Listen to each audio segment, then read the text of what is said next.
गुरुर्विष्णुर्गुरुर्देवो महेश्वरः गुरु साक्षात् परं ब्रह्म तस्मै श्री गुरवे नमः। महायोगपीठे तटे भीमरथ्यां वरं पुण्डरीकाय दातुं मुनीन्द्रैः समागत्य तिष्ठन्तमानन्दकन्दं परब्रह्मलिङ्गं भजे पाण्डुरङ्गं। निवावे जनाने तनाने मनाने स्रवावी अशी वाक्सुधा श्रीमुखाने। ऋणी कृष्ण केरा स्वभक्ती ऋणाने नमो एकनाथा लवूनी शिराने। कृष्णं नारायणं वन्दे कृष्णं वन्दे व्रजप्रियं कृष्णं द्वैपायनं वन्दे कृष्णं वन्दे पृथासुतं। योऽन्तः प्रविश्य मम वाचमिमां प्रसुप्तां सञ्जीवयत्यखिलशक्तिधरस्वधाम्ना।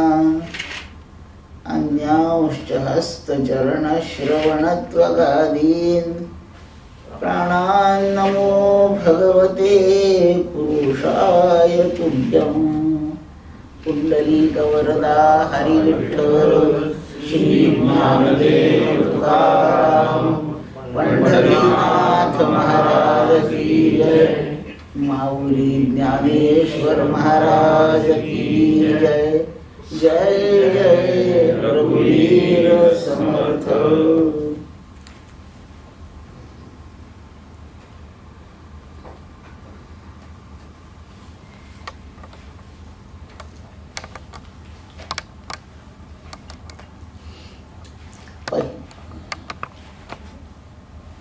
पूर्विल्या भजन परिपाठी सहजे निर्मळ झाली दृष्टी।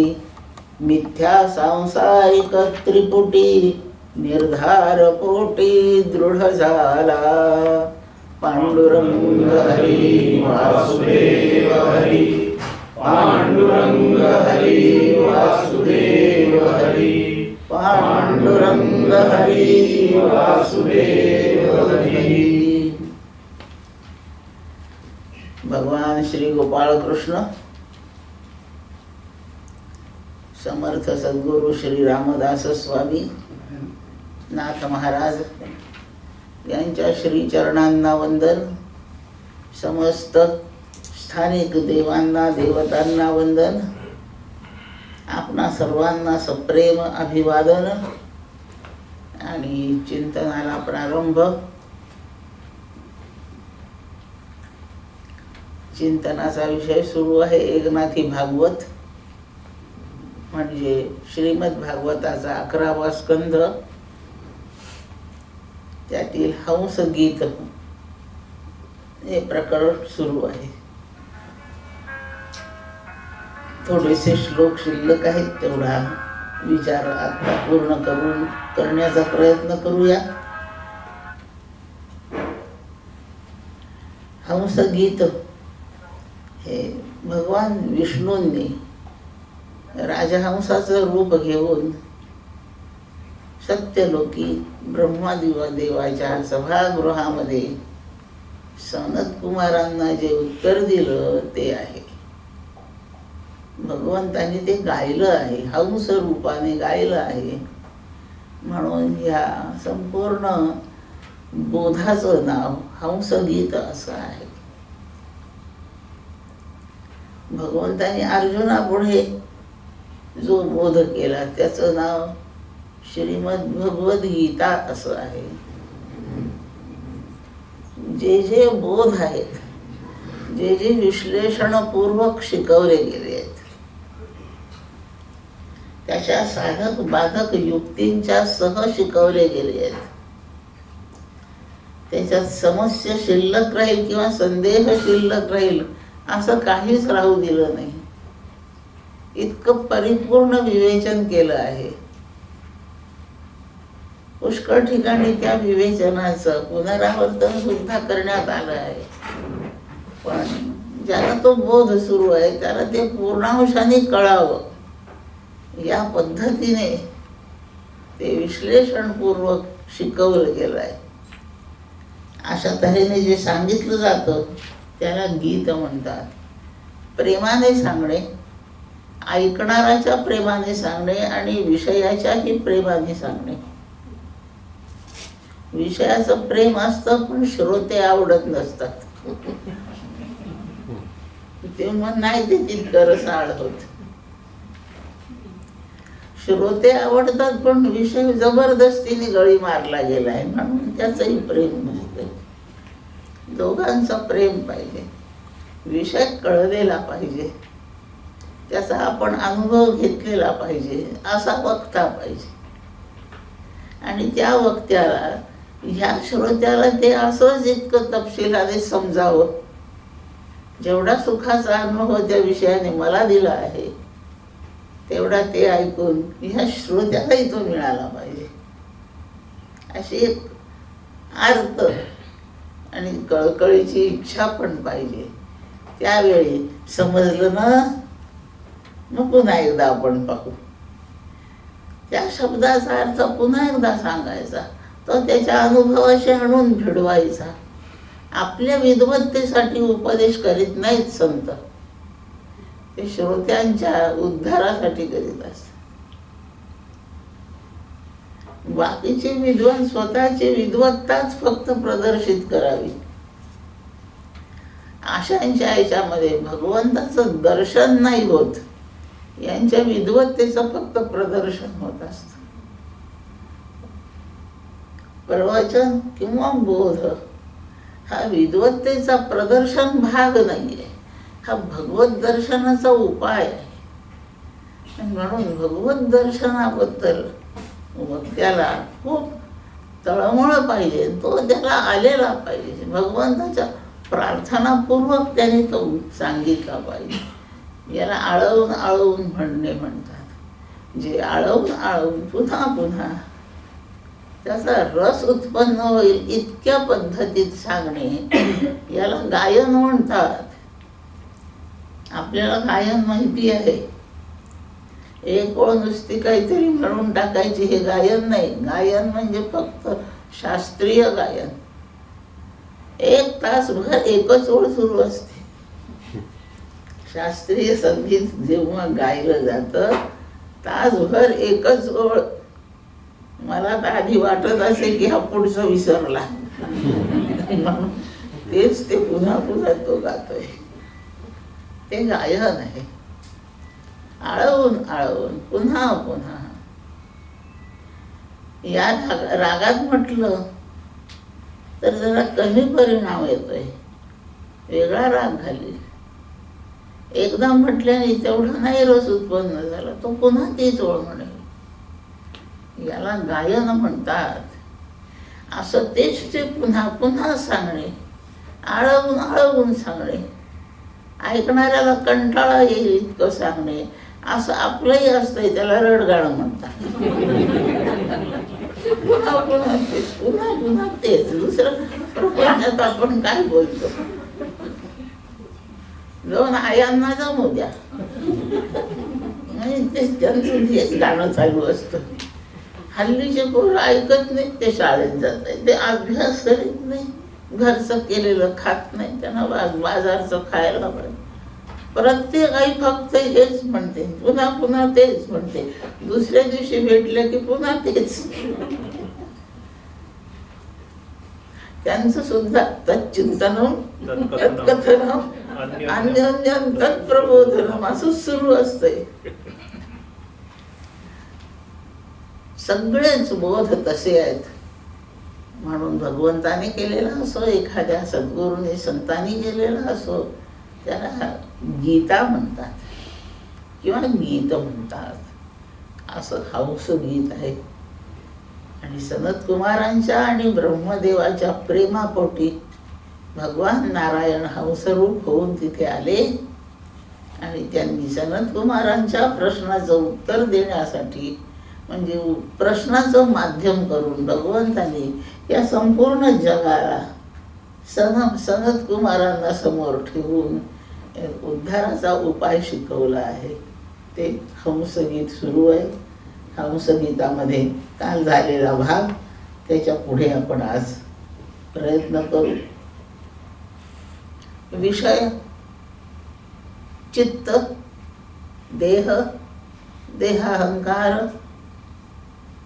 असे विषयांची चर्चा करीत करीत इथपर्यंत येऊन विषय पोहोचला आहे की मनुष्याला वाटत असते, सर्वसाधारण मनुष्याला वाटत असते, मी देह आहे.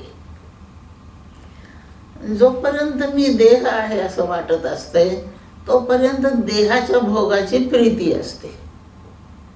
मी देह नाही असं एकदा का निश्चयाने समजलं की कोणत्याच विषयाची प्रीती राहत नाही. गरज राहते जिवंत असेपर्यंत, पण प्रीती निघून गेलेली असते. ती विषयांची प्रीती निघून जाते. पण मी देह वाटेपर्यंत विषयांची प्रीती असते आणि ते विषय आपण गोळा करून भोगीत असतो. प्रत्येक विषय आपल्यावर येऊन जेव्हा आदळतो तेव्हा त्याचा एक आघात होतो शरीरावर. म्हणजे कुठेतरी मार लागतो, डोक्याला टेंगूळ येतो, असा नव्हे तो आघात, पण आपण त्याने प्रभावित होतो. कोणत्याही विषयाने आपण प्रभावित होतो. विषय येऊन पोहोचले देहापर्यंत म्हणजे त्याच्या प्रभावाचा, म्हणजे एक आघाताचा अनुभव येतो. देह जड आहे म्हणून देहाला नाही इथलं काही कळत. ह्या देहाशी तादात्म्य करून जीव बसलेला आहे. काल झालेलाच विषय आहे. जीव या देहाला तादात्म्यात आहे म्हणजे चिकटून बसला आहे. आणि त्याचा परिणाम असा आहे की जेव्हा देहाला काही प्रभाव पडतात, आघात होतात, तेव्हा त्याचा अनुभव जीवच घेतो. म्हणून विषयांनी होणारा देहाला जो त्रास आहे तो या जीवालाच होतो. जीव ते भोगत राहतो. सुखाचा भोग असला तरी त्रासच देतो आणि दुःखाचा भोग असला तरी त्रासच होतो. हा तादात्म्याचा परिणाम आहे. देह तादात्म्य. त्याच्यासाठी दृष्टांत सांगितला. ओल्या नारळातलं खोबरं वरच्या नरोटीला चिकटून असतं म्हणजे तादात्म्यात असतं. म्हणून नरोटीला मार बसलं की आतलं खोबरं फुटतं. तसं देहावर काही प्रभाव पडले की त्याच्या सुखदुःखाचा अनुभव जीवालाच येतो. म्हणून जीव सुखी किंवा दुःखी होत राहतो. पण देह तादात्म्य सोडलं पाहिजे. आणि त्याच्यासाठी त्या ओल्या नारळाने काय केलं पाहिजे, काही दिवस वाट पाहत बसायचं. हळूहळू हळू पाणी सुकून जातं, आटून जातं. ते नारळ वाळलेलं सुकं नारळ तयार होतं. त्यातलं खोबरं त्या नरोटीपासून वेगळं होऊन पडतं, सुटतं. त्याचं तादात्म्य संपतं. आणि आता त्या नरोटीला बसलेली तडाखे त्या नारळा खोबऱ्यापर्यंत जात नाहीत. फुटते फक्तच नरोटी आणि ते जसंच्या तसं सुरक्षित होतं. असं ह्या जीवाने सद्गुरूच्या बोधाने साधना करून, तपश्चर्या करून, अंगी वैराग्य बाळगून घेऊन जेव्हा देह तादात्म्य सोडलं तेव्हा तो जीव विषयाच्या कोणत्याही आघाताने व्यथित होत नाही. परमार्थ सिद्ध झाला. खोबरं त्यातच नरोटीतच असतं. तसा हा बोधाने सिद्ध झालेला हा साधक प्रपंचातच असतो, पण प्रपंचाच्या आघाताने व्यथित नाही होत. त्या देह तादात्म्यातून सुटला आहे आणि सगळे आघात होतात ते देहावरच होत असतात. एक राजा होता. त्याची मोठी सेना होती, सेनापती होता, अतिशय शूर, हुशार, राजाशी एकनिष्ठ असलेला, राज्य कारभाराची परिपूर्ण माहिती असलेला, राजाचा उजवा हात म्हणा की प्राण म्हणा असा राजाशी संबंधित सेनापती लढाईला रणमैदानावर आहे. बंदुकीची एक गोळी आली शत्रूकडून आणि ती त्याच्या छातीमध्ये शिरली. पडला रणांगणावर. बाकीच्यांनी उचलून त्याला नेला. त्याचे प्राण गेले नव्हते पण तो बेशुद्ध होता. उचलून नेला. राजवैद्य जमा झाले. राजाने सांगितलं, हर एक प्रयत्न करा पण याला वाचवा. हा गेला म्हणजे मी गेल्यात जमा आहे. खूप प्रयत्नपूर्वक औषधोपचार चालू आहे. आणि राजवैद्यांनी सांगितलं, कोणत्याही परिस्थितीत ही गोळी छातीतून बाहेर काढल्याखेरीज हा वाचू शकत नाही. गोळी काढायची. एवढी गडबड 1-2 तास चालू आहे. तेवढ्यात तो थोडा सावध झाला. त्यांनी वाक्य ऐकलं, छातीतली गोळी काढायची आणि त्याच्यासाठी थोडं ऑपरेशन करावं लागेल. तर तो सेनापती म्हणतो, तुम्ही काहीही करा पण माझ्या छातीला कापून गोळी काढण्याचा प्रयत्न करू नका. त्यापेक्षा गोळीची जी व्यथा आहे ती मी सहन करतो, पण माझं ऑपरेशन करू नका. नाही करायचं म्हणजे नाही. राजाही हातबल झाला, राजवैद्य हातबल झाला. काय करायचं आता? याला वाचवायचं, गोळी काढायची, काय करायचं? सगळे बसले चिंतित. आणि राजाला एक आठवण आली. राजाने राजवैद्याला सांगितलं, आता 3 वाजलेत दुपारचे. तुम्ही सायंकाळी 6 वाजेपर्यंत याला औषध देऊन शाबत ठेवा. काही गोळ्या द्या, काही काढे द्या, काही सायरप द्या, काही द्या. याला 6 वाजेपर्यंत टिकवा. 6 वाजता हा नियमाने ध्यानाला बसतो. ध्यानाला हा बसला तो आज निजूनच ध्यान करेल. पण तो ध्यान करायला त्याने सुरुवात केली की ताबडतोब ऑपरेशन करा. तो ध्यानातून बाहेर यायच्या. सगळ्यांनी सगळं ऑपरेशनची तयारी एकदम व्यवस्थित करून ठेवली. तो कणत नीट बोलता येत नव्हतं, डोळे उघडता येत नव्हते. अशा अत्यवस्थ दशेमध्ये त्याने किती वाजले विचारलं आणि त्याला सांगितलं, आता सायंकाळचे 6 वाजले आहेत. मग तुम्ही आता कोणी गडबड करू नका, केली तरी माझ्याशी कोणी बोलू नका. आणि ध्यान लावलं त्याने. वर्षानुवर्षाचा अभ्यास ध्यानामध्ये सिद्ध झालेला. काही थोड्याशा अवधीमध्ये त्याचं ध्यान पूर्ण स्थितीला पोहोचलंय. लागली. राजवैद्य आले. राजाच्या सांगण्याप्रमाणे ऑपरेशन केलं. गोळी काढली.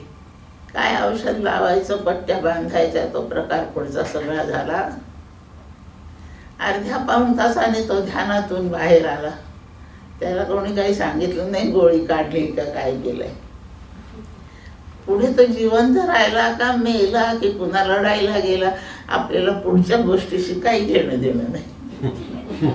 राजवैद्याने राजाला विचारलं, हे ऑपरेशनचा मुहूर्त 6 वाजता कसा निघाला?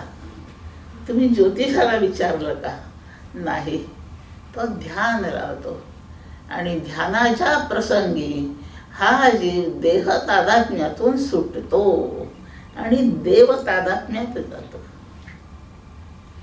देह तादात्म्य सुटलं आहे त्यावेळेस देहाला कापा का कुरवाळा काहीही कळत, त्याला काही कळत नसतं.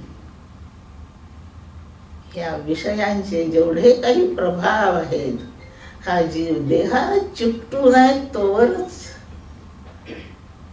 त्यानंतर कपाटातले विषय आणि याच्याजवळ आलेले विषय सारखेच, काही संबंधच नाही. कपाटातल्या विषयांना जसा जीव स्वीकारित नाही, तसा ह्या सिद्धाचा जीव विषय स्वीकारित नाही. काही असो, असा मुद्दा आपण लक्षात ठेवू. विषयांना नावं ठेवणे खूप सोपं आहे, पण त्याचा अर्थ उमजून घेऊन वैराग्य प्राप्त करणे हा विचाराचा अवघड भाग आहे. लोक विषयांचा त्याग म्हणजे वस्तुतः त्याग केला तरच त्याग समजतात. विषयांचा त्याग तेव्हाच होतो जेव्हा देह तादात्म्य संपतं. देह तादात्म्यात राहणे म्हणजेच मी देह आहे असे समजणे, यालाच देहबुद्धी असणे म्हणतात, आणि याला देहाहंकार म्हणतात. आणि नाथ महाराज सांगतायत की आता देहाहंकार कायम आहे जोपर्यंत देह तादात्म्य आहे. मग देव तादात्म्य झालं की देहाहंकारही जाणारच आहे. आणि देव तादात्म्य जेव्हा होईल तेव्हा हा सुखरूपच होईल. आणि ते होण्यासाठी उपाय माझं भजन हा आहे. बस भक्त्या त्वनन्यया अशक्य अहम एवं विधोर्जुन ज्ञातुम द्रष्टुंच तत्वेन प्रवेष्टुंच परंतप. अर्जुना, हे अनन्य भक्तीने फक्त शक्य आहे. त्याला अव्यभिचारी भक्ती म्हणतात. अशा अव्यभिचारी भक्तीने एकाचवर प्रेम करणे याला अव्यभिचार म्हणतात. आणि 2-3 ठिकाणी निष्ठा ठेवणे याला व्यभिचार म्हणतात. असा सोपा अर्थ आहे. पूजा करतो देवाची, आणि पूजा करताना काही मंत्र म्हणावे, एखादं स्तोत्र म्हणावं, काही एखादं भजन म्हणावं, ते नाही. काय डास आहेत.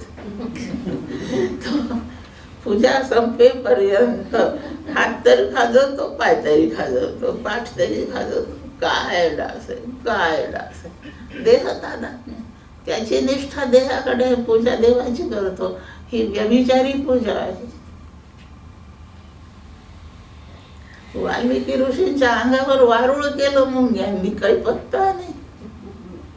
राव भजन सुखकारी सुरूच आहे. ते भजन आहे, ते अव्यभिचारी भक्तीचं भजन आहे. असं जेव्हा भजन होतं त्यावेळेला ती अव्यभिचारी भक्ती, तीच अनन्य भक्ती. आपल्या ठिकाणी आपण भक्तच आहो बरं का. अभक्त आपल्यापैकी कोणी नाही. अभक्त नाही हे 100% खरं आहे. पण आपण भक्त आहो हे 1% खरं आहे का हे तपासावं.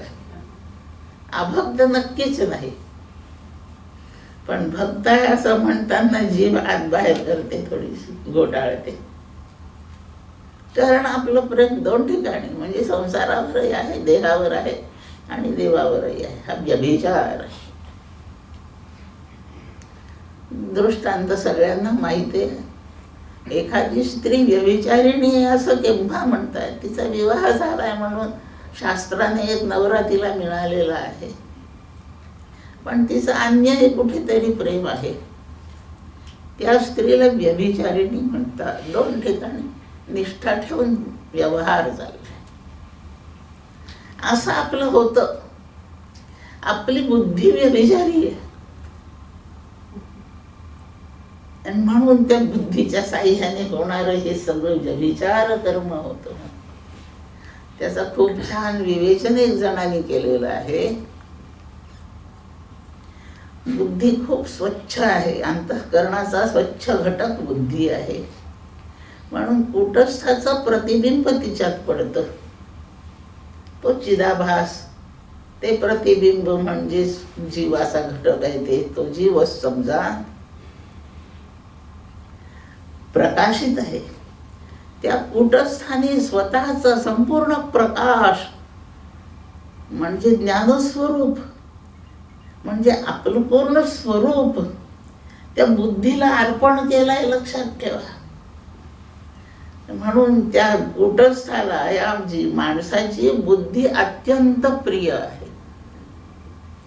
जिच्याशी त्या पुरुषाचा विवाह झाला त्या पतीचं त्या पत्नीवर प्रेमच आहे, आणि म्हणून आपल्या इस्टेटीच्या किल्ल्यातून तिला देतो.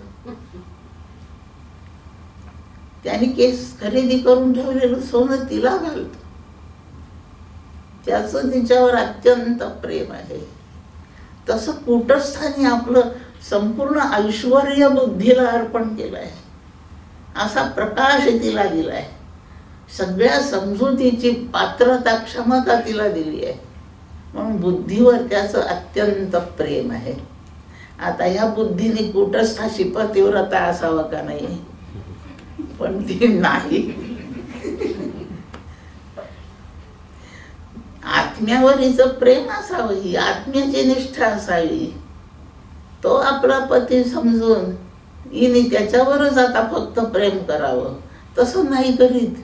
ती आत्म्यावर प्रेम न करताना हा देह जो अनात्मा आहे याच्या प्रेमात पडली. कूटस्थ इकडे बसलाय आणि देह इकडे आहे, ती याच्याकडे न पाहता तिकडे पाहते. विचार थोडासा झाला, मी थोड्या रूपकाने बोलले, ही आपली सगळी इंद्रिये बहिर्मुख झाली, आणि त्या इंद्रियाच्या द्वारे बुद्धीच बहिर्मुख होऊन पडते, अंतःकरण बहिर्मुख होत. अनात्म्याकडे पाहणे याला बहिर्मुखता म्हणतात, आणि आत्म्याकडे पाहणे याला अंतर्मुख असणे म्हणतात. अंतःकरण अंतर्मुख होणे ही अव्यभिचारिणी भक्ती आहे. भगवान म्हणतात अशा भक्तीने आम्ही प्रसन्न असतो. बस अशा प्रकारची भक्ती ती अव्यभिचारी, म्हणजे फक्त आत्म्यावरच प्रेम. आणि तो आत्मा आता कुठे? तो नवरा गेला ऑफिसमध्ये, हिने कोणावर प्रेम करायचं? लौकिकात तो एकटा आहे, त्याला देशकाल परिच्छेद आहेत. पण बुद्धीचा जो आत्मा आहे तो सर्व काळी सर्वत्र सतत उपलब्धच आहे. आणि म्हणून ओवीजनाथ महाराज लिहितायत, आधी ब्रह्मन अंती मशक, तिथपासून इथपर्यंत आत्मा म्हणजे तो कूटस्थ, म्हणजे ते ब्रह्म उपलब्धच आहे. हो, म्हणजे तिला अखंड भान आत्म्याचं ठेवता येणे शक्यच आहे. सदा सर्वदा योग तुझा घडावा, सर्व काळी हे रामा तुझा माझा संबंध असावा. हे कसं शक्य? हे रामाला शिक्षा नाही का? आता दृष्टी पुढे ऐसाची दूर आहे, म्हणजे रामाला केवढी कैद येते. माझ्या डोळ्याने तो मला सारखा दिसावा, म्हणजे राहू बाई इथे. आता काय कैद त्या रामाला? सदा सर्वदा योग तुझा घडावा, आणि आता दृष्टी पुढे ऐसाची दूर आहे. दोन्हीचा अर्थ एकच आहे. अखंड नजरे पुढे त्यांनी असावं. आता त्या रामाने आपल्या पुढे एखाद्या कैद्यासारखं उभं राहावं अशी नाही अपेक्षा. आणि समर्थ किंवा तुकोबा हे सिद्ध संत आहेत, ते म्हणतात आता जिथे जिथे नजर जाईल तिथे तिथे तूच दिसावा, म्हणजे सदा सर्वदा योग होईल का नाही? तोच अर्थ आहे. आधी ब्रह्मा, ब्रह्मदेवापासून डासापर्यंत मच्छरापर्यंत मी कुठे पाहिलं तरी त्याचंच रूप. इथे पाहिलं तर हा राम, आणि तिथे पाहिलं तर तो रामच. इतकं सर्व व्यापकत्व परमात्म्याचा समजणे म्हणजे आपल्या प्रेमाला असं कार्यशील राहण्यासाठी काही अडचणच नाही ना राहणार.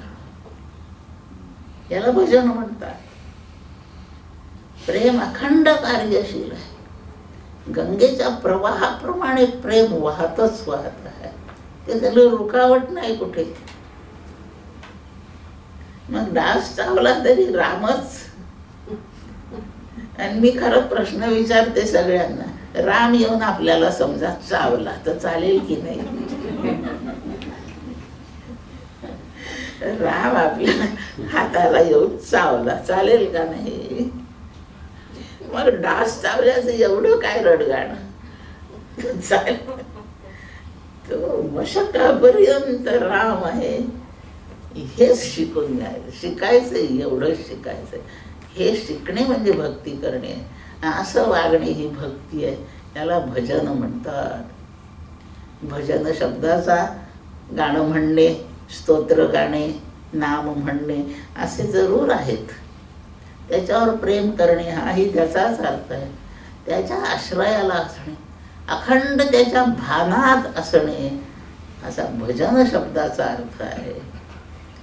हे जर भजन केलं तर आता देहाकडे ते कशाला लक्ष जाईल, देहाला वेगळं कसं समजेल. ब्रह्मीभूत काया होत असे कीर्तनी, भाग्य तरी ऋणी देव ऐसा तुकोबा म्हणतात. ब्रह्मरसाचं पान करीत असताना एखाद्या ब्रह्मज्ञानाचा श्रवणाचा कार्यक्रम सुरू असताना, तो भजन रूप असो, गायन रूप असो, गद्य असो, पद्य असो, ह्या वेळेला आपलं शरीर ब्रह्मरूप होतं. त्याच्या अनात्मत्वाचा आपल्याला अनुभव नाही येत, सर्वत्र आत्मत्वाचा अनुभव येत राहतो. हे भजनाचं, भक्तीचं स्वरूप आहे.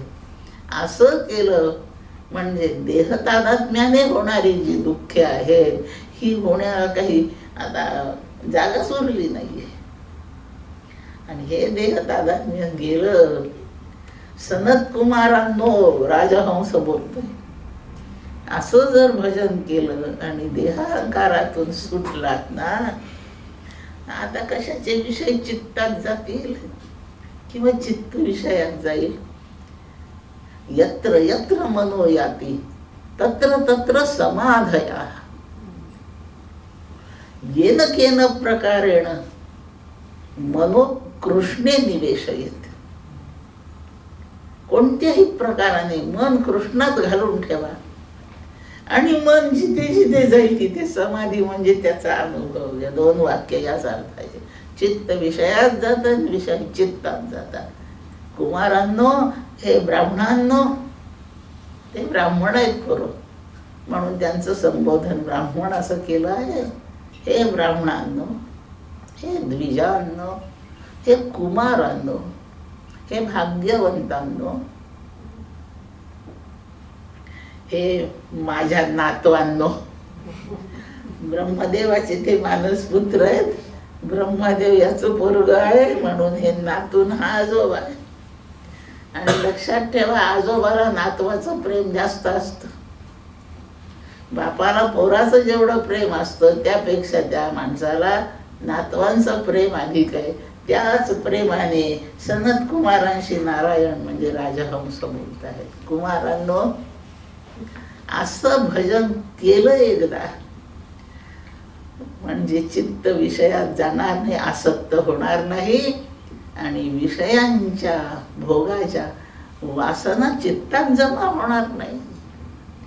विषयांपासून चित्त मोकळं आणि विषय चित्तापासून मोकळे.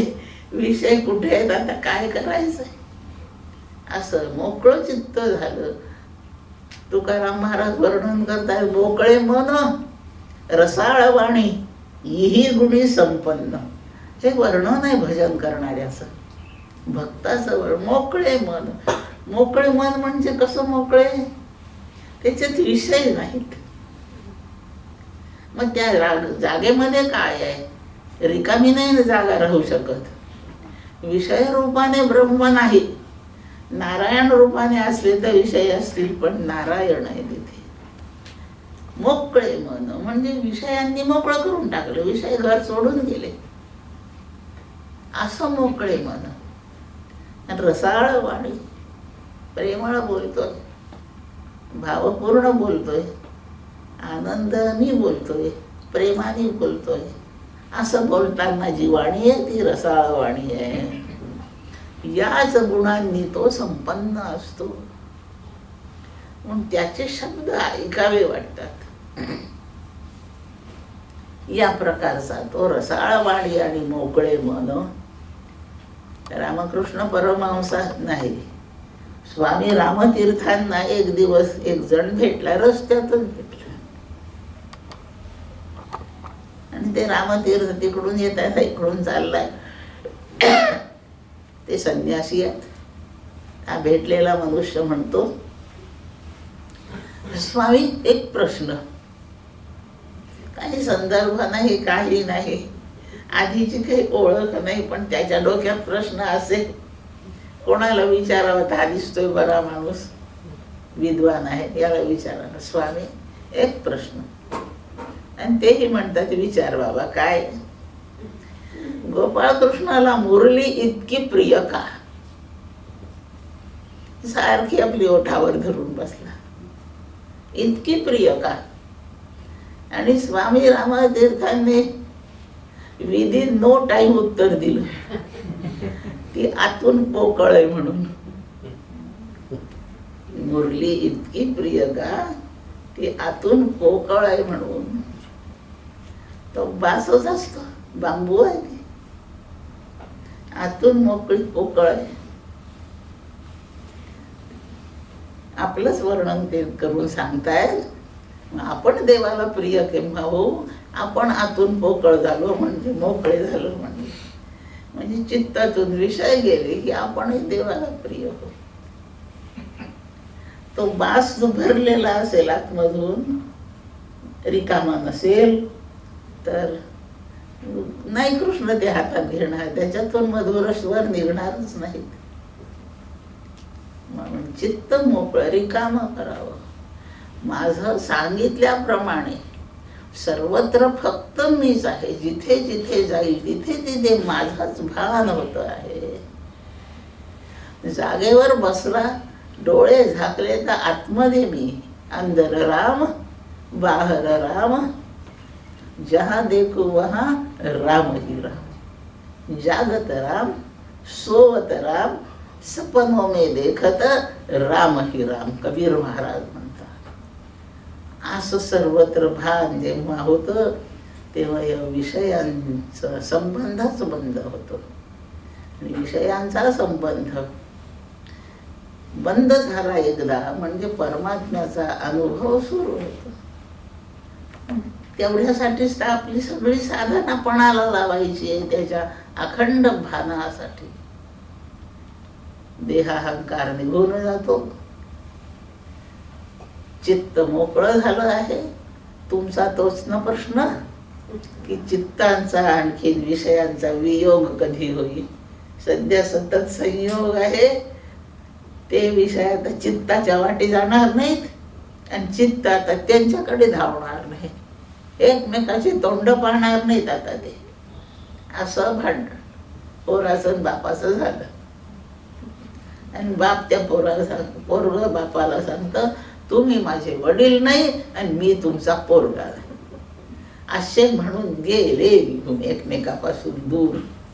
असं विषय म्हणतील चित्ताला, तुझं आम्ही काही देणं घेणं लागत नाही. चित्त म्हणाल, आता तुमच्या वाचून माझं काही अडत नाही, करा तोंड काळ तिकडे.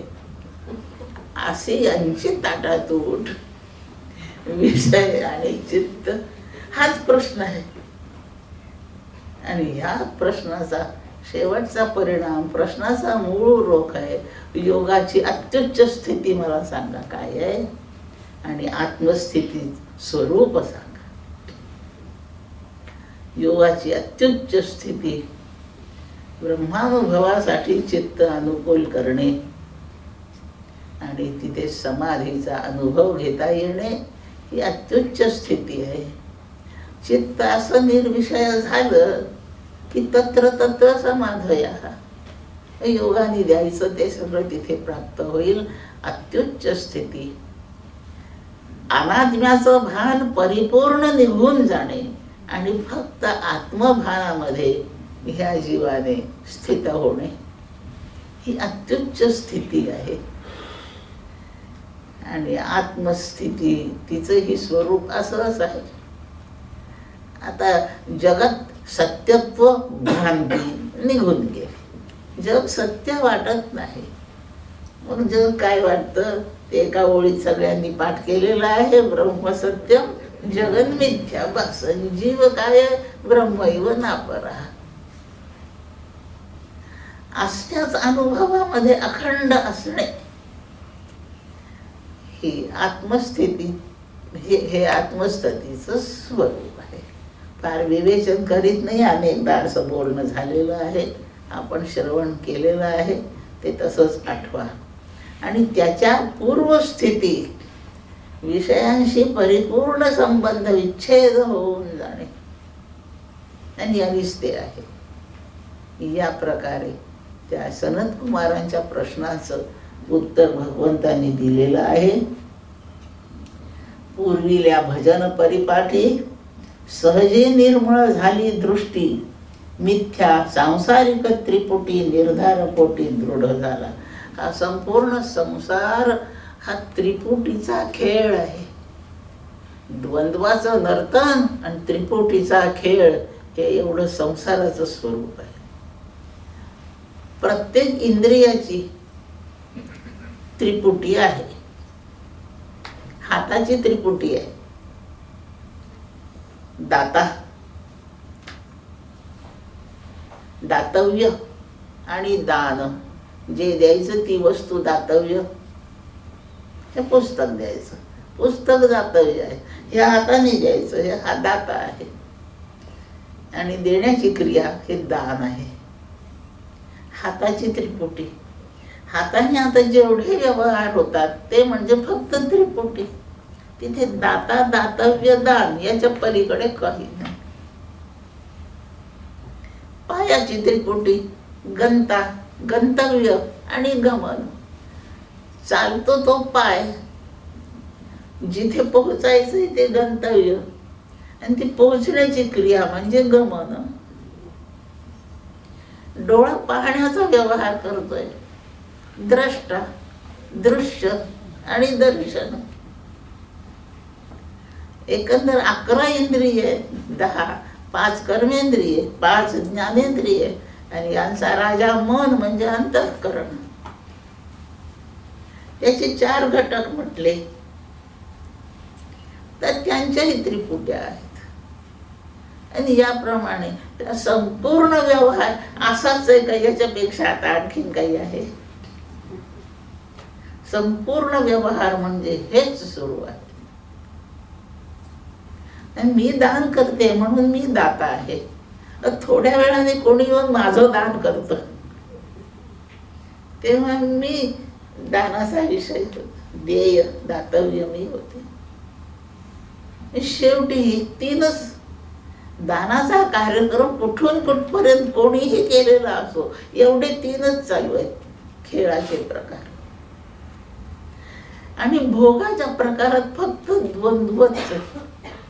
एक तर थंडी आहे, नाही तर गरमी आहे, बस. शीत आणि उष्ण हीच जोडी आहे.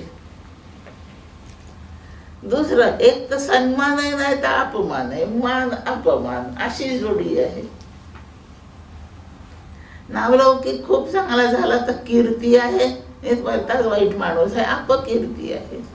ही जोडीच आहे. लाभ झाला धंद्यामध्ये, नाही तर तोटा झाला. लाभ आणि हानी हे द्वंद्व. भोगाचा प्रांत विचारात घेतला तर द्वंद्व आहेत, आणि कर्माचा प्रांत घेतला तर त्रिपुटी आहे. कर्म आणि भोग याच्या पलीकडे या संसाराचं काही रूपच नाही. म्हणून प्रपंच म्हणजे त्रिपुटीचा खेळ, द्वंद्वाचं नर्तन. याच्या पलीकडे ह्या जोड्या नाचतात. शीत उष्ण, मान अपमान, कीर्ती अपकीर्ती, लाभ हानी ह्यांना कारण द्वंद्वे म्हणतात. आणि याचा परिणाम सुख दुःख हे परिणामी द्वंद्व आहे. थंडी वाजली की दुःख होतं, फार गरमी झाली तर दुःख होतं. कोणाला थंडीने सुख होतं, कोणाला गरमीने सुख होतं. पण शीत उष्ण या द्वंद्वाचा परिणाम सुख आणि दुःख असा आहे. लाभ झाला की सुख होतं, हानी झाली की दुःख होतं. म्हणून लाभ हानी हे कारण आहे सुख दुःखाचं, आणि म्हणून हे कारण द्वंद्व आहेत आणि ते परिणाम द्वंद्व आहे. याप्रमाणे हा संपूर्ण प्रकार फक्त द्वंद्वाचा खेळ आहे, त्रिपुटीचा खेळ. हे संसाराचं रूप आहे. भगवंताचं भजन एकदा केलं की त्रिपुटी संपून जाते, फक्त प्रेमास्पद उरतो. आणि त्याच्याविषयी ज्ञानाचा जर आपण अभ्यास करीत राहिलो तर ज्ञानस्वरूप परमात्मा उरतो. तिकडची ज्ञानाची त्रिपुटी संपते, इकडे भजनाची. भक्त भक्ती भजन, तिकडे ज्ञेय ज्ञाता ज्ञान. या दोन्ही त्रिपुटी संपून जातात. आणि त्रिपुटी संपतात म्हणजे तिन्हीच्या तिन्ही मरतात असं नाही अर्थ त्याचा. त्यातला ज्ञाता शिल्लक राहतो आणि ज्ञाता शिल्लक राहतो तो ज्ञानरूपच आहे. आणि याप्रमाणे त्रिपुटी संपते म्हणजे तीनपणाने अनुभव बंद होतो आणि एकाचाच अनुभव सुरू राहतो. याला त्रिपुटीचा लय म्हणतात. याप्रमाणे त्रिपुटीचा खेळ असणारा हा संसार, हे आपण नीट लक्षात धरलं एकदा. इथं तसंच लिहिलंय, मिथ्या सांसारिक त्रिपुटी निर्धार पोटी दृढ झाला. असं त्रिपुटीचा खेळ संपला म्हणजे संसारच संपला. काय उरलं संसारात आता? ज्या व्यवहारात सुखदुःखाचे अनुभव म्हणजे भोग सुरू असतात ती सगळी परिस्थिती संसारच आहे, बाकी आणखी काय?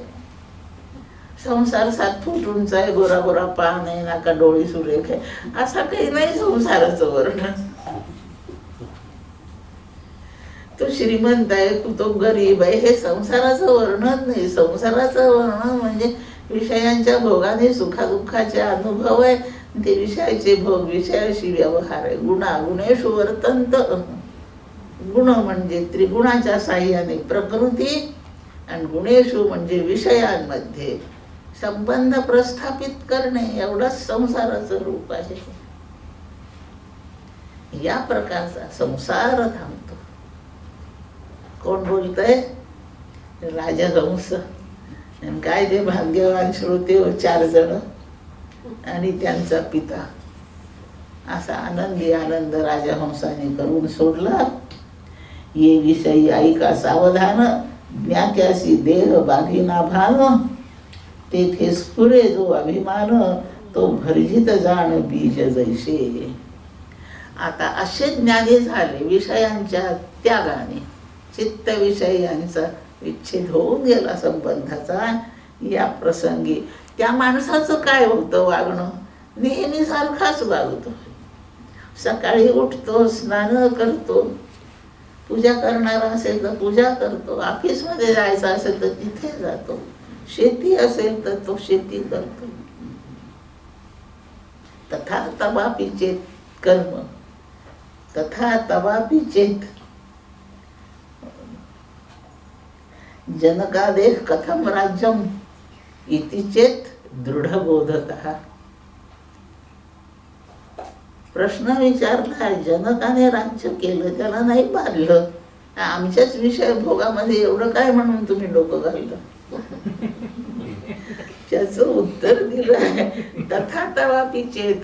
बाबा तो प्रश्न विचारणार तू जनकासारखा असला तर तूही कर. पठ तथा तवापि चेत पठ, यद्वा कृषी करू, किंवा शेतीवाडी कर, कारखाना चालव, ट्युशन कर, तू चोऱ्या पण कर, काय बिघडत नाही. तथा तवापि चेत, जनकासारखा असशील तर तू यातलं काहीही कर. आत्मस्थिती भंग नोहे नोहे. एकदा आत्मस्थितीला पोचला म्हणजे आत्मस्थिती भंग नोहे नोहे. आत्मस्थिती हालतच नाही. असं तुझंही पण होईल. तशाच वर्णाने आहे. त्याचं वागणं पहिलं होतं ते तसंच राहील. तो पोराला शाळेत सोडायला जातो तर तो तसाच जात राहील. त्याच्या घरात कोणी आजारी, दवाखान्याच्या खेपा तो तशाच करीत राहील. सणवार आले तर तसेच तो साजरे करील. त्याची पोरगी विवाह योग्य असेल तर तिचं लग्नही तो तसंच लावून देईल. जसं सामान्य आधी करतात, या व्यवहारात काहीच फरक नाही. पण एवढं सर्व मिथ्यात्वाचा निश्चय करून चाललेला आहे, म्हणून त्यातल्या कमी अधिकपणाने हा हालत नाही. आता एवढा मात्र फरक झाला. आतमध्ये आता हालतच. त्यांनी गाडी इतकी छान चालवली, अगदी पोटातलं पाणी नाही हल्लं म्हणतो ना असं. तशी भगवंताचं भजन आपली गाडी अशी चालवतो की हलत नाही, असा निर्विकार राहतो. ते म्हणावं, पाहून ही लोक पिसे करता ऐसे म्हणती, मुक्ताचे देह तैसे हालत संस्कार वशे. ते पाहून लोक पिसे करता ऐसे म्हणती. त्याचे सगळे व्यवहार पहिल्यासारखेच आहे. आणि ते पाहून लोकांना असं वाटतं हा आमच्यासारखाच तर बद्ध आहे, हा तर करताच आहे, आणि करताय म्हणून हा तर भोगता आहे. आता याला ब्रह्म कळल्यावर ताप कशाला यायला पाहिजे. आणि ब्रह्म साक्षात्कार झाला म्हणून त्याला 3 वाजता चहा लागतो, हे कसं काय. असले वेडे प्रश्न नाही. त्याचं पहिलं काही देहाचे संबंध चालू आहेत, गरजा आहेत, त्या तशाच्या तशाच सुरू राहतात. त्याच्यात काहीच बदल होणार नाही. बदल आतमध्ये किती नाही आला, किती निर्विकार आहे नाही. गुरुदेव रानडे काशीमध्ये घर बांधलं, बनारसला. ज्ञानेश्वरीचे भक्त, अखंड ज्ञानेश्वरीच वाचायची. खूप ओव्या, हजारो नाही 9,000 ओव्या पाठ. इतकी ज्ञानेश्वरी रक्तात भिनलेली. एक दिवस बसले आणि त्यांच्या डोक्यात नामदेवाचा अभंग आला. आणि नामदेवाने अभंगात म्हटलंय, नामा म्हणे ग्रंथ श्रेष्ठ ज्ञानदेवी, एकतरी ओवी अनुभवावी. 9,030 का 33 ओव्या आहेत. एवढ्या मी पाठ केल्या, पण मला अजून एकाही ओवीचा अनुभव नाही घेता आला, नाही घेतला. आता आजपासून एका तरी ओवीचा अनुभव घ्यायचा मी पक्क ठरवतो.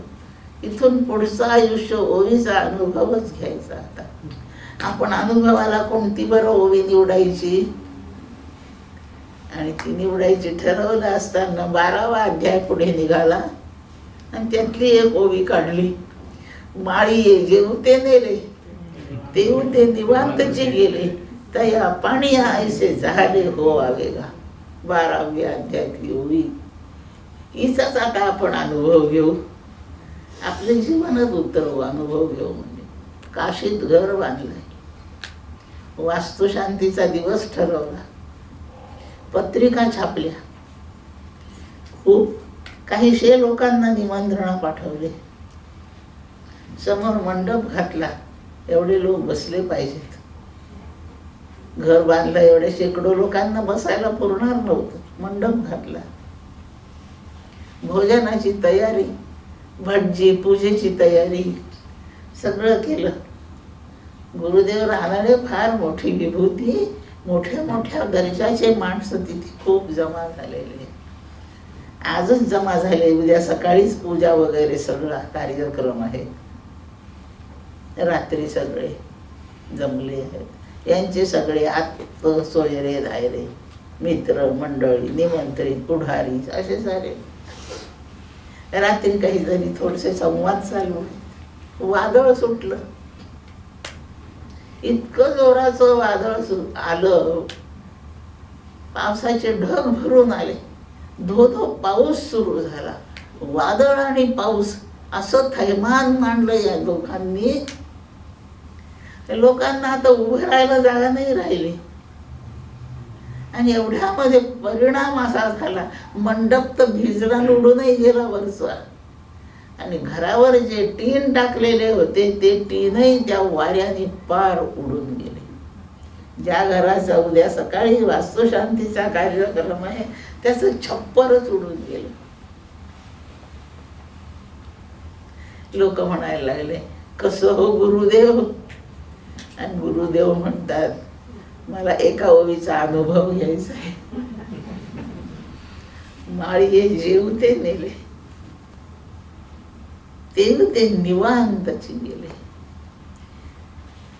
माळी झाडांना पाणी देतो, ते विहिरीतून पंपाने पाणी निघतं, झाडात न्यायसाठी त्याने वाटा केलेल्या असतात आणि तो त्या झाडाला ओलवीत असतो, पाणी आळ्यात सोडीत असतो. आता ते पाणी त्या झाडाच्या आळ्यात पोहोचेपर्यंत मध्ये काटे असतात, कचरा असतो, घाण असते. काही झाडं मिरचीचे असतात, काही ऊसाचे असतात, काही मोगऱ्याच्या फुलाचे असतात, त्यांच्या बाजूला काही रुईचे झाडं असतात, धोत्र्याचे असतात. आता त्या पाण्याला त्या आवडत नाही काट्यातून जायला, असं काही आहे का? त्या घाणीतून कसं जायचं? असं पाणी कुरकुर करतं का? मी नाही जात मिरचीच्या झाडाला तिखट, मी आपला ऊसाच्याच झाडात जातो. नाही, मला फक्त केळाच्याच झाडात जायचंय. असं पाणी नाही म्हणून निवांतची गेले. माळी जेवते नेले. माळ्याने त्याला जिकडून जायला वाट दिली ते तिकडे तक्रारीशिवाय चाललंय. त्या पाण्यासाठी आपल्या प्रारब्धवशात ईश्वर आपल्याला ज्या स्थितीला नेतो आहे त्या स्थितीत कुरकुर न करता जायचं न राहायचं. हा त्या ओवीचा अनुभव आहे. किती निर्विकार पाहिजे. मुद्दा सांगते, असं निर्विकार व्हायचं. त्याच्यासाठी इथे लिहिलंय, असं निर्विकार होणे म्हणजे संसार संपून जाणे. बाईचा नवरा मरणे, नवऱ्याची बायको मरणे, दोघांचे पोरं मरणे, घर उडून जाणे, याला संसार संपला असं नाही म्हणत.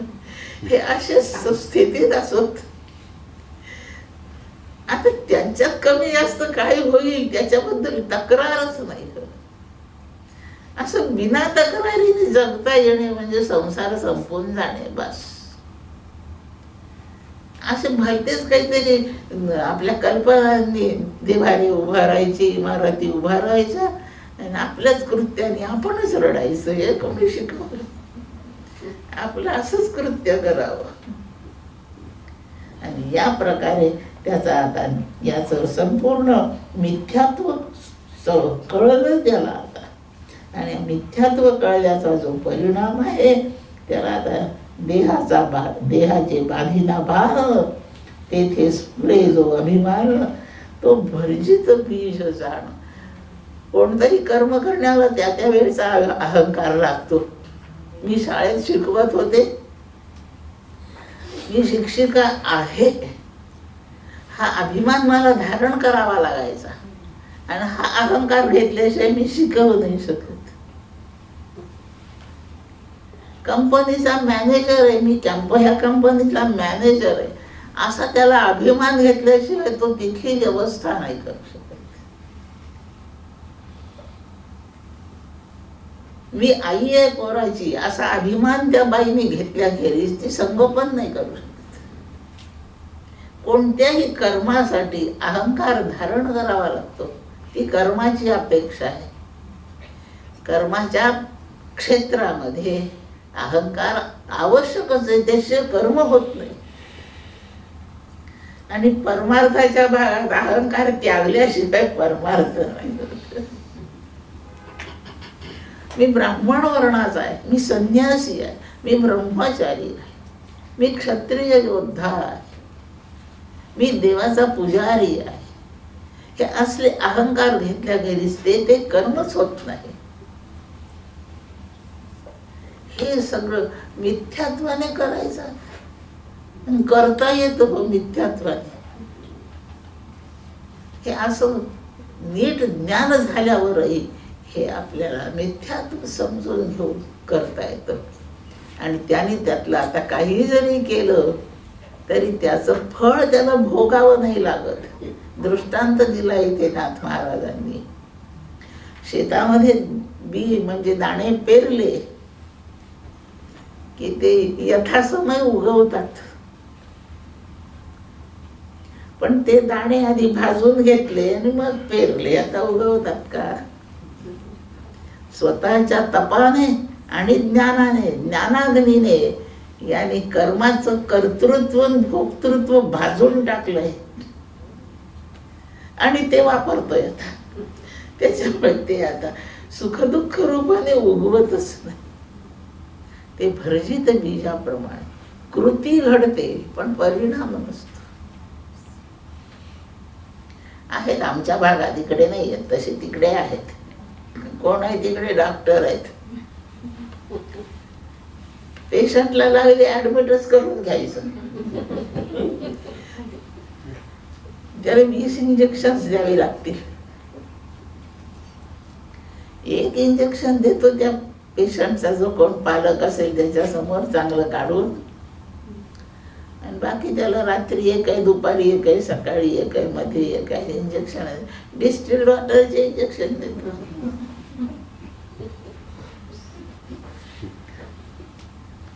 ऍडमिट करायची गरज नाही, पण 7 दिवसासाठी 8 दिवसासाठी ऍडमिट करून घेतो. असे डॉक्टर असतात. इंजेक्शन दिल्याचं तर दिसतोच आहे, पण परिणाम काहीच नाही.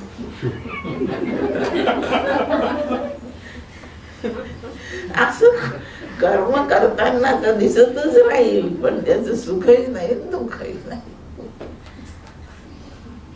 भरजित बीज पेरलं जसं उगवतच नाही, असं ज्ञानाग्नीच्या साह्याने याचा सुखदुःख देणारा जो कोंब आहे ना, तेवढा जाळला जातो. म्हणजे कर्तृत्व भोक्तृत्व भावना त्याच्यामधल्या पार नामशेष केल्या जातात. त्याच्यामुळे याचा कर्त्याचा अभिमान नाही, म्हणून हा आसक्त होत नाही. आणि भोक्तृत्वाची भावना पार निघून गेल्या कारणाने त्याचं वासना रूप होत नाही. पुनर्जन्माची त्याची सगळी वाटच आता बंद झाली. येण्याची शरीरे, शरीरा येणे सरे, किंबहुना येर झाले चिरा पडे. अशा मोठ्या महनीय स्थितीला तो जाऊन पोहोचतो.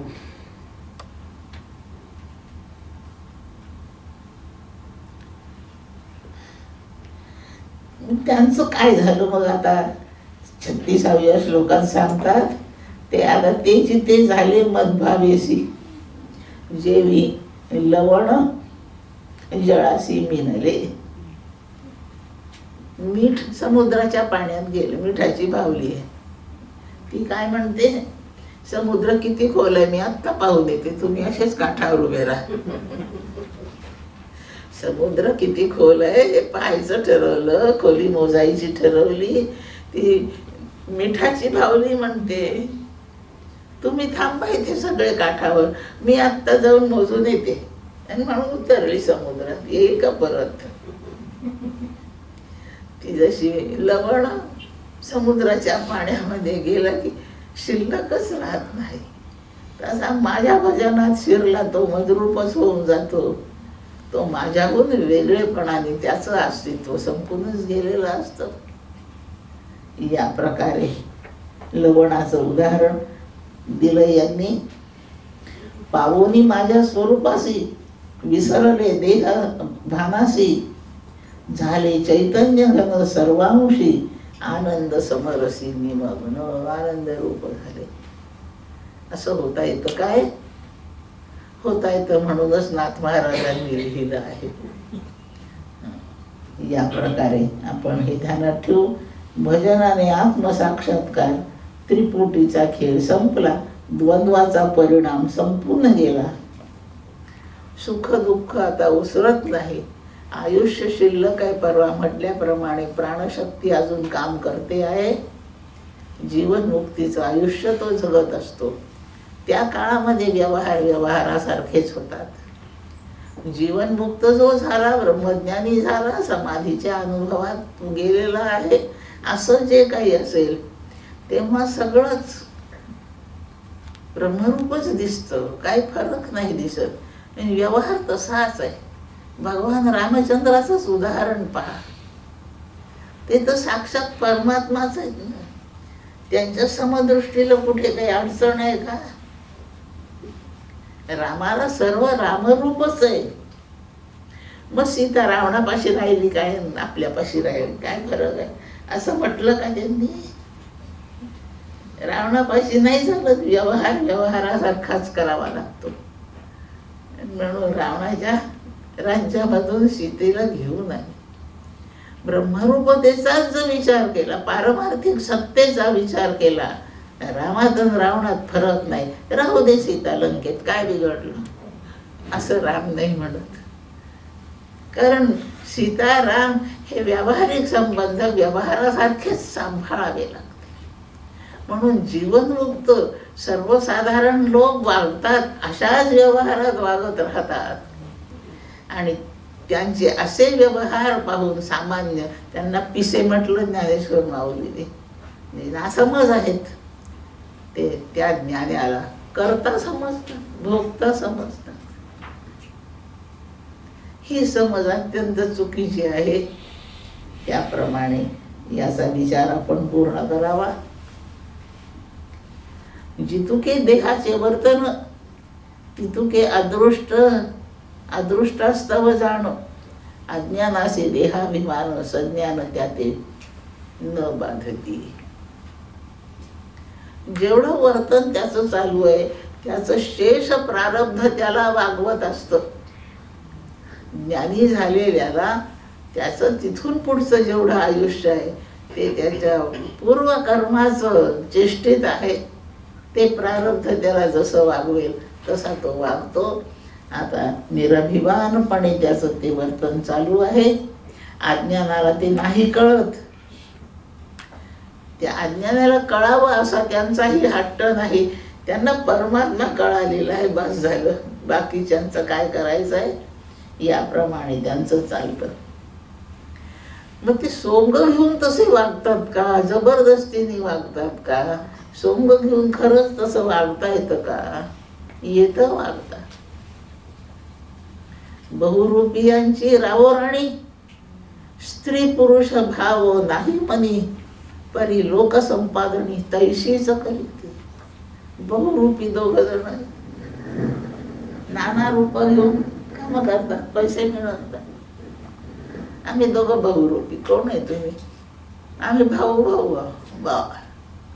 भावासारखे वागवून दाखवतात, अगदी छान वागतात. लोक ते त्यांचं छान भाऊ भाऊ वागणं पाहतात, काही पैसे दे. आम्ही बहुरूपी आहे दोघं. कोण आहे तुम्ही? ही माझी बायको आहे, मी जनावर आहे.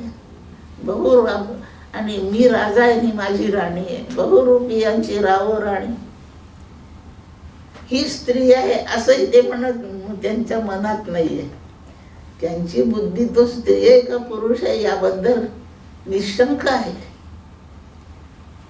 स्त्री पुरुष भाव नाही म्हणे, पण लोकांमध्ये ही बायको हा नवरा आहे असेच वागून दाखवतात ना. त्यांना तसं वागता येतं. जसे ते स्त्री पुरुष म्हणूनच वागतात, राजा राणी या रूपानेच वागतात. लोकसंपादने तैशीच करीती. आणि पाहणारे जे तिथे जमलेत बघे, त्यांना वाटतं खरंच हा राजा आहे आणि खरंच ही राणी आहे, पण त्यातलं तिथे काहीच सत्य नाही. याप्रमाणे समाज जेव्हा ज्ञानाकडे पाहतो, आमच्यासारखाच तर रडतोय तो, आमच्यासारखाच तर जेवतोय, आमच्यासारखेच कपडे घालून फिरतोय. लोक तसं म्हणतात. जसं लोक त्यांना राजा राणीच म्हणून पाहतात, तसे हे ज्ञानी त्याला सर्वसामान्यच वर्तन करणारा प्रापंचिक समजतात. पण ती त्यांची चूक आहे असं स्पष्ट ध्यानात ठेवा. पूर्वीला सारखे वागले तरी पूर्वीला सारखं अंतःकरण नाही राहिलेलं. या प्रकारे देह पूर्वीला सारखा वागतोय, अंतःकरण मात्र पूर्वीचं नाही राहिलेलं, ते फारच बदलून गेलेलं आहे. इथपर्यंत उपदेशाचं कार्य आटोपलं. या राजहंसाच्या गीताचा समारोप सुरू होतोय. आणि राजहंस म्हणतो, कुमारांनो, मी जेव्हा या दरबारात प्रविष्ट झालो तेव्हा तुम्ही मला पहिला प्रश्न विचारला होता की तू कोण आहेस. आणि हा प्रश्न त्यांनी का विचारला? सत्यलोक, ब्रह्मदेवाचा लोक. त्या दिवशी सांगितलं होतं, ब्रह्मदेवाच्या लोकात फक्त म्हणजे सत्यलोकात फक्त सत्याला स्थान आहे. जेवढं सत्य आहे तेच तिथे राहू शकतं. आणि म्हणून आम्ही प्रश्न विचारला, सत्याचं स्वरूप हे हंसासारखं आहे असं नाही आमच्या लक्षात आलं, म्हणून हंस इथे कसा आला? या बुद्धीने आम्ही प्रश्न विचारला होता. असं कुमारांच्या डोक्यात आहे. त्याचा उल्लेख करून भगवान बोलतायत. हंस म्हणतो आहे, तुम्ही प्रश्न विचारला होता ना की मी कोण आहे, तर त्याचं आता उत्तर देतो. तेव्हा दिलंय उत्तर. प्रश्न आत्म्यासंबंधी आहे का देहासंबंधी आहे? तो तत्वज्ञानानेच मी माझ्या प्रवेशाचा प्रारंभ केला आहे. मग आता चहा पाणी होईल, मग नाश्ता होईल, मग स्नानं होतील, मग खाणे होतील, मग जेवण होईल, मग थोडा वेळ आराम होईल, आणि मग त्यानंतर तुमच्या प्रश्नाचा विचार करू. असं काही नाही. मी आल्या आल्या तुमच्या प्रश्नाचं उत्तर द्यायला भिडलो. खूपच अधिकारी जे असतात ना ते एकदम मुख्य गोष्टीलाच हात घालतात, आणि म्हणून ताबडतोब प्रश्न आत्म्याविषयी आहे का देहाविषयी आहे? मी या तत्वज्ञानानेच प्रारंभ केला होता बोलायला. पण आता तुमच्या प्रश्नाचं या व्यवहाराच्या पातळीवर येऊन उत्तर देतो आहे. तुम्ही मला विचारलं होतं, तू कोण हे पुशिले होते, सांगावया ते सनकादिका ते, सांगितले निज रूपा ते, विश्वास त्या ते दृढ व्हावया. हे कोणता तरी पक्षी हरण कोणीतरी काही बोलून गेला असं नको. यांना मी खरा कोण आहे हे आता नीट कळवलं पाहिजे. आणि म्हणून भगवान म्हणतायत, एवढी या ज्ञानाचा ज्ञान बघता मी कोण हे न कळे सर्वथा, तरी यज्ञाचा यज्ञ भोगता जाण तत्वता मी विष्णू. बस, मी कोण आहे? विष्णू सहस्रनामात विष्णूचं एक नाव यज्ञ असं आहे, आणि तोच यज्ञाचा भोक्ता आहे. ते यज्ञाचा विशेष विस्तारपूर्वक आपण अर्थ आता पाहू नाही, पण यज्ञाचा यज्ञ भोक्ता जो विष्णू तोच मी आहे. आणि तुमच्या प्रश्नाचं उत्तर द्यायला तोच मी इथे उपस्थित झालो हंस रूपाने. हंसाचं स्वरूप का म्हणून घेतलं? क्षीर नीर विवेक करणारा तो आहे. योग्य अयोग्याचा त्याला निवाडा करता येतो, चूक बरोबरचा निवाडा करता येतो, सत्य असत्याचा निवाडा करता येतो, हित अनहिताचा निवाडा करता येतो. दूध का दूध आणि पाणी का पाणी असं त्याला सिद्ध करून देता येतो. आणि याचप्रमाणे तुमच्या प्रश्नाच्या रोखाने प्रपंच तो प्रपंच आणि परमार्थ तो परमार्थ असा निवाडा करून देण्यासाठी याला आत्मानात्म विवेक म्हणतात. याला सारासार विवेक म्हणतात, याला सतासत विवेक म्हणतात, याला नित्यानित्य वस्तू विवेक म्हणतात. हे सगळे विवेक तुम्हाला शिकवायची गरज पडली, आणि म्हणून हंसाचं रूप घेऊन आलो आणि ते सगळे विवेक तुमचे स्पष्ट करून दिले. 3-4 पातळीवर विवेक आहे. एक विवेक आहे तो सारासार आहे, दुसरा नित्यानित्य आहे, आणि तिसरा आत्मानात्म विवेक आहे. किंवा पुन्हा निघाला मुद्दा तर आपण त्या विवेकांचा विचार ऐकूया. मी वस्तुतः निरपेक्ष निर्गुण त्या माझ्या ठाई भजेना गुण, सुहृद आत्मा प्रिय जाण ऐसे लक्षण मज करीती. एवं पूर्वापर अतिविचित्र सांगोनी ज्ञान विज्ञान निर्धार, त्या इतिहासाचा संहार स्वये करीती. संपूर्ण तत्वज्ञान सांगून झालं, निवाडा करून दिला, स्वतःची ओळख करून दिली, आणि अवाक होऊन ते 4 पोरं राजहंसाकडे पाहत आहेत. तो तसाच ऐटीत उभा आहे, इतका उभा आहे. त्याला कोणी बैस म्हटलं का नाही मला माहित नाही, मी नव्हते तिथे. पण तो तसा डौलाने उभा आहे. काय त्याचे डोळे आहेत, चमकत आहेत. काय त्याची चोच बोलते, मानवी वाणीने बोलतोय हंस. पांढरा स्वच्छ. सगळे अवाक होऊन, आश्चर्यचकित होऊन त्याचं ते धीर गंभीर मधुर असं सगळं उत्तर ऐकतायत. ब्रह्मदेव सुद्धा धन्य झाला, सनत कुमार धन्य झाले. याला काय आता म्हणायचं, धन्यवाद हंसा असं काही म्हणायचं. राजहंसाची सर्वांनी पूजा केली, नमस्कार केला, वंदन केलं. आणि राजहंस त्या ठिकाणी त्यांनी केलेली स्तुती ऐकून आणि त्यांची पूजा स्वीकारून आला. त्याच डौलाने आपल्या धामाला निघून गेला. त्याचं धाम कुठे आहे? हंसाचंच म्हणाल तर मानस सरोवर आहे,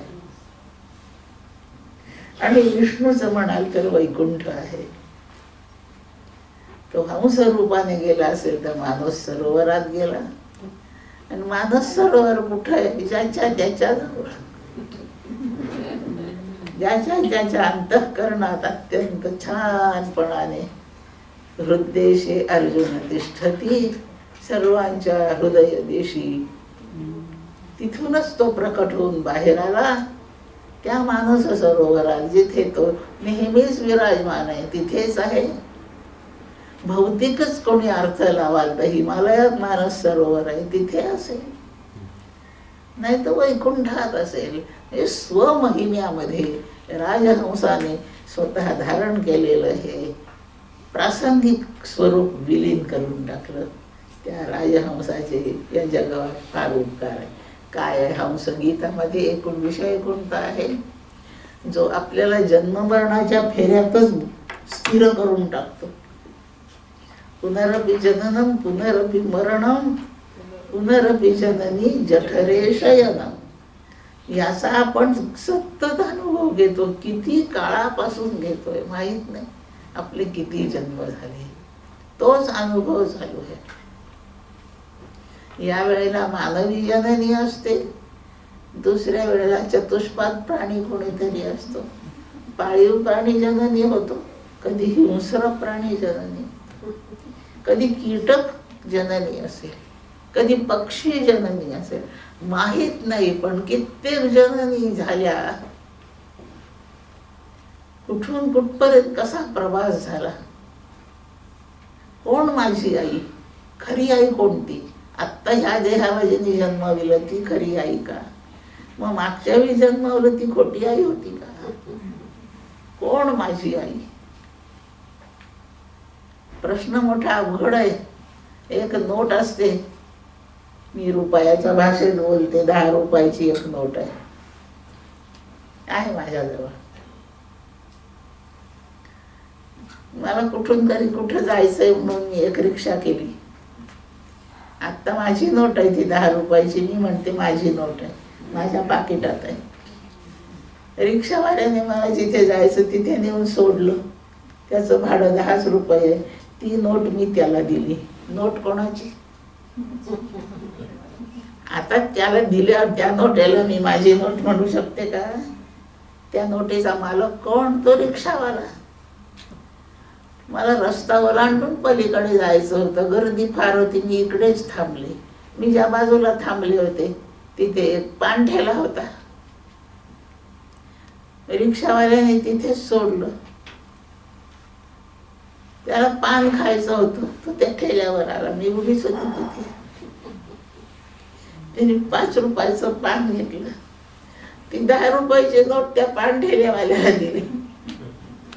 ती नोट कोणाची? रिक्षावाल्याची का त्या पान ठेल्यावाल्याची? तेवढ्यात आणखी एक गिऱ्हाईक आलं पान खायला. त्यालाही 5 रुपयाचं पान खायचं होतं. त्याच्याजवळ 20 रुपयाची नोट होती. त्यांनी 20 रुपये त्या पान ठेल्यावाल्याला दिले. यांनी त्याला 15 रुपये परत करताना तीच 10ची नोट त्याला दिली. ही नोट कोणाची? म्हणजे 10 ते 15 मिनिटामध्ये त्या नोटेचे 4 मालक झाले. थोड्या थोड्या वेळाने नोट गावभर फिरली असेल ना. तसे आपण किती जन्मात फिरलो, किती आया झाल्या आपल्या. जसं त्या नोटेला खूप मालक झाले, तसे आपल्याला जन्म देणाऱ्या आया कित्येक झाल्या. कोण कोणाची आई कसं नक्की ठरवलं?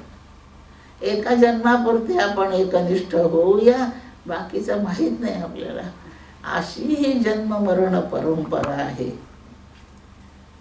ही परंपरा सुरू ठेवण्याचं, हे सांभाळण्याचं, आपल्या जन्म मृत्यूची परंपरा, तिची स्थिती सांभाळण्याची जबाबदारी विषयांनी घेतली आहे. आणि हे विषय स्वतंत्रपणे काम नाही करीत, त्यांच्या साह्याला त्यांना चित्त पाहिजे. आणि त्यांनी आपल्या चित्ताचा ताबा घेतला, असा का घेतला म्हणतात की आता असाच रोख आहे प्रश्नाचा. या जन्म मरण परंपरेतून बाहेर पडायचंय.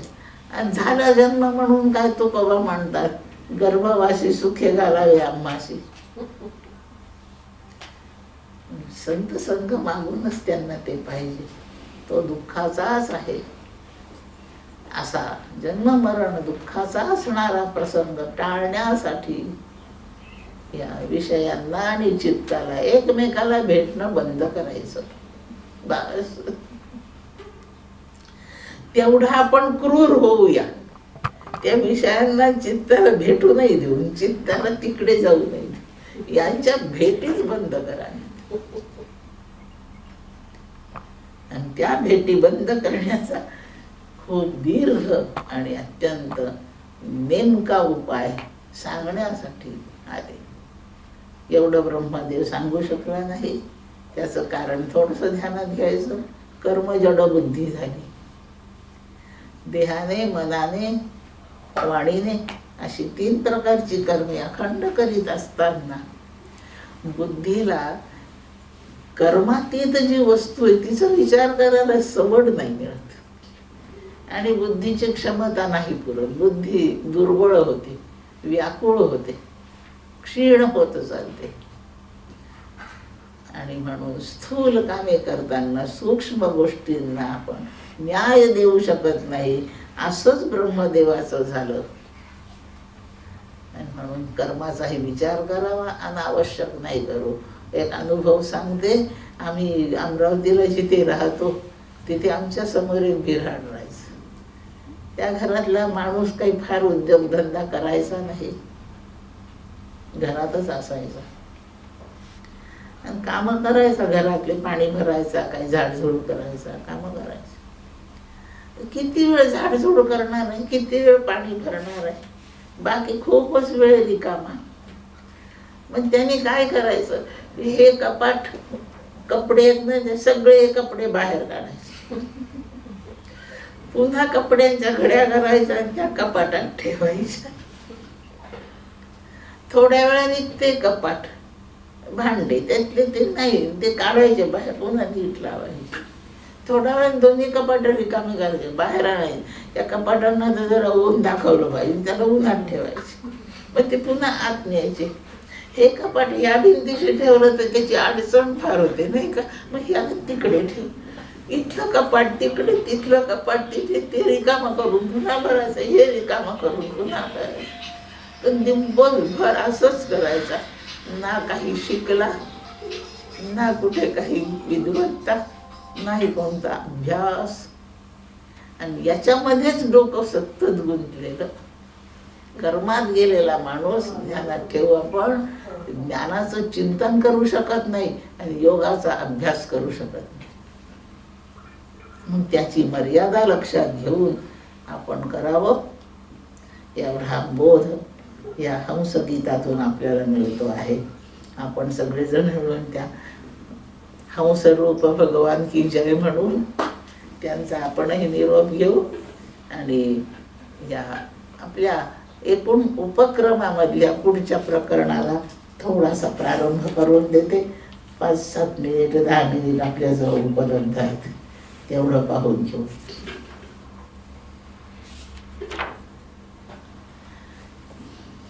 याच्या पुढचा भाग जरा आपल्याला कमी त्रास देईल असं सोपा आहे.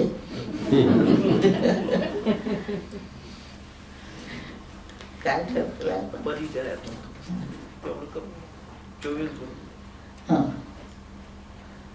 ठेवलंय ना कुठेतरी लिहून ते. थोडस प्रास्ताविक सांगते. इतिहास भाग आहे, प्रत्यक्ष तसा प्रसंग घडला आहे आणि तिथून पुढे मग काही ज्ञानबोधाला उपदेशाला प्रारंभ होतो आहे. यदु अवधूत संवाद. आता जे आपण अध्याय सुरू करणार आहे तो यदु अवधूत संवाद. यदु म्हणजे ययातीला जे पोरं होते 4, त्यातला एक यदु, जो कृष्ण ज्या घराण्यात जन्मला त्याचा आद्यपुरुष म्हणवला जातो. म्हणून यदु पासून यादव, यादव कुलामध्ये कृष्णाने अवतार धारण केला. हे यादव कुल, यादव या नावाने ज्याच्यामुळे प्रख्यात झालं तो ययातीचा सुपुत्र यदु हा आहे. आणि यदु पासून ही पुढची सगळी परंपरा आहे. तो यदु राजा,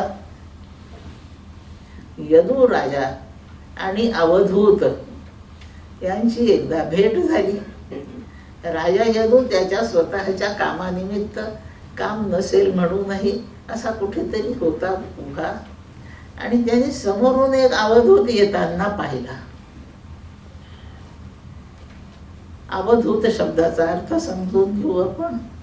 अवधूत दत्तांना म्हणतात, दत्तांना अवधूत म्हणतात. अवधूत शब्दामध्ये 2 भाव आहेत. अत्यंत विरक्त, शुकासारिखे असा विरक्त, आणि विद्वान, वशिष्ठ वाल्मिकींसारखा असा विद्वान. अशी विद्वत्ता आणि विरक्ती हे ज्याच्याजवळ एकवटलं आहे त्याला अवधूत समजायचं. म्हणतात म्हणण्यापेक्षा समजाय, ही व्याख्या नाहीये, भाव असा आहे अवधूत शब्दाचा. अत्यंत विद्वान, विद्वान म्हणजे ब्रह्म साक्षात्कारी, परोक्ष ज्ञानी नव्हे, अपरोक्ष साक्षात्कारी असा ज्ञानी म्हणजे अवधूत. आणि तसाच विरक्त. 2 लक्षणे ज्याच्यात दिसतील त्या कोणालाही अवधूत म्हणता येतं. या प्रकारचा तो एक अवधूत दिसला.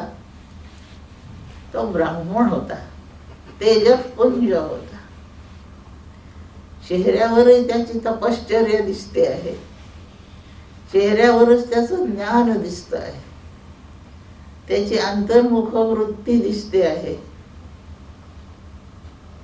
आणि मोठा छानसा वाटला तो माणूस. यदू राजाने त्याला वंदन केलं आणि त्याला वंदन करून राजा यदू बोलतोय, योगेश योग विन्यास योगात्मन योग संभव निश्रेयसाय मे प्रोक्तस त्याग संन्यास लक्षणा. हे अवधूता,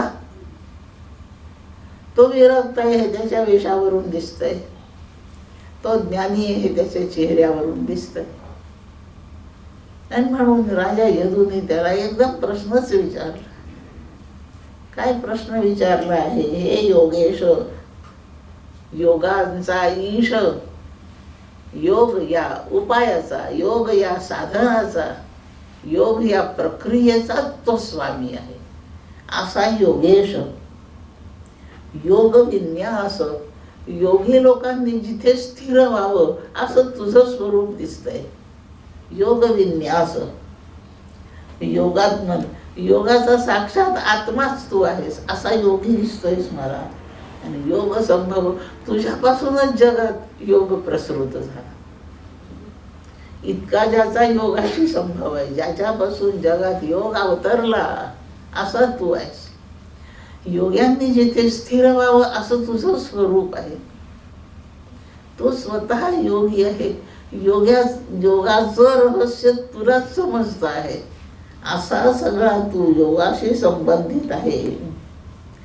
तर आता एकच करा हे अवधूता, आता माझ्यासाठी एकच करा, निःश्रेयसाय मे, माझ्या मोक्षासाठी तुम्ही आता एकच गोष्ट करा. आणि ती कोणती करा? मला संन्यास आणि योग यांची लक्षणे सांगा. काय लक्षणं मी अंगी बाणवू म्हणजे मी योगी होईल? मी काय लक्षणे अंगी बाणवू म्हणजे मी संन्यासी होईल?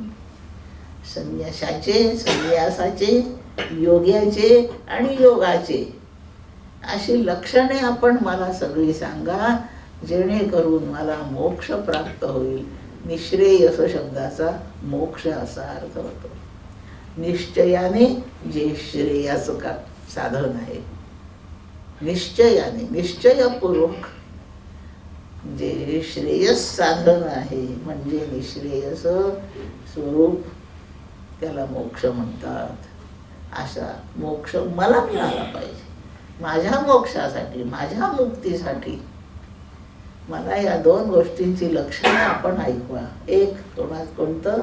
योगाचं, आणि दुसरं संन्यासाचं. अशी दोन लक्षणे आपण मला सांगा. हे कोण कोणाशी बोलतंय? भगवान गोपाळ कृष्ण उद्धवाशी बोलतायत. आणि उद्धवाला जेव्हा कळलं कृष्ण निजधामाला जाणार आहेत, तेव्हा उद्धवाने म्हटलं की आपल्या सोबत मला घेऊन चला, मी आपल्याशिवाय राहू नाही शकणार. तेव्हा देव म्हणाले, नाही, तुला मी नेऊ शकत नाही, तुला माझ्या बरोबर येता येणार नाही. मग तुमच्याशिवाय मी बरा कसा राहू? त्याची काय व्यवस्था आहे? मग ऐक, मी तुला ते ज्ञान सांगतो की ज्या ज्ञानाच्या संगतीमध्ये तुला मी अशा या अवतार रूपाने जवळ नसलो तरी तुझ्या सुखाची हानी नाही होणार, तू चांगला राहू शकशील. आणि म्हणून भगवान जे त्याला ज्ञान सांगतायत, एक एक ज्ञानाची शाखा त्याच्यासाठी ते उगलून सांगतायत. आता एक शाखा योग संन्यासाची सांगायची आहे. म्हणून श्री भगवान उवाच, उद्धव श्रोता आहे आणि भगवान ही लक्षणे उद्धवाला सांगणार आहेत. आणि ते सांगताना भगवान असं म्हणतात, आता ही लक्षणे तुला नव्याने कशाला सांगू? पूर्वी एका संवादात ती लक्षणे येऊन गेलीये, तो संवादच मी तुला ऐकवून देतो आणि त्याच्यामधून तुला शिकता येईल. कोणता संवाद आहे? उद्धव विचारतो. तो यदु अवधूताचा संवाद आहे. त्यांच्या संवादामध्ये असंच आहे, यदूने अवधूताला प्रश्न विचारला आणि तोच प्रश्न आता त्याचं उत्तर मी तुला सांगतो, म्हणजे तुला योगाचं संन्यासाचं लक्षण कळूनच जाईल. जे अवधूताने स्पष्ट केलं तेच मी सांगणार आहे. मग अवधूत असं बोलले असं म्हणून सांगतो. असं भगवान उद्धवाशी बोलले आणि भगवंताने यदु अवधूत संवाद उद्धवाला ऐकवला. ते बोलतायत आणि एकदमच प्रश्न, एकदमच उत्तर. मगाशी बोलले होते त्याच्या विरुद्ध जाऊन मी आता बोलते. त्यांना आपण थोडस चहा पाणी घेऊ देऊ. तो पण आपल्यालाही काही खाय प्यायचं असेल तर आपणही खाऊन घेऊन घेऊ. तेवढा वेळ त्यांना चहा पाण्यासाठी आपण मोकळा सोडू. मग भगवान उद्धवाला संवाद सांगतील. त्या संवादात यदूने काय विचारलं आणि त्याचं उत्तर अवधूतांनी कसं दिलं. ते अवधूत कोण? एक कोणीतरी द्विजवर आहे, श्रेष्ठ ब्राह्मण आहे, तपस्वी आहे, विरक्त आहे, ज्ञानी, आणि जगाच्या कल्याणाकरता हिंडतोय. बस कशासाठी हिंडतोय? दुबई पाहायसाठी नाही हिंडत. मग कशासाठी हिंडतोय? दुबईमध्ये अधिकारी कोण आहे त्याला हाती धरावे न उद्धरावे याच्यासाठी हिंडतोय. असा तो अवधूत आहे. पुष्कळ जण म्हणतात हे अवधूत म्हणजे प्रत्यक्ष भगवान दत्तच आहेत. असं आपल्याला त्या खोलात नाही जायचं. अवधूतचा अर्थ एक ब्राह्मण पुरुष आहे, तेजस्वी, विद्वान आहे, विरक्त आहे, ज्ञानी आहे जगाच्या कल्याणाचा हेतू धरून तो संचार करतो आहे. असा यदूला भेटला. आता यदू अवधूताचा संवाद आहे. आपण उद्या त्याच्या तपशिलामध्ये प्रवेश करूया. आता या ठिकाणी वाणीला विराम. कुंडलिक वरदा श्री ज्ञानदेव तुकाराम विठ्ठल विठ्ठल विठ्ठल विठ्ठल. पंढरीनाथ महाराज जय जय.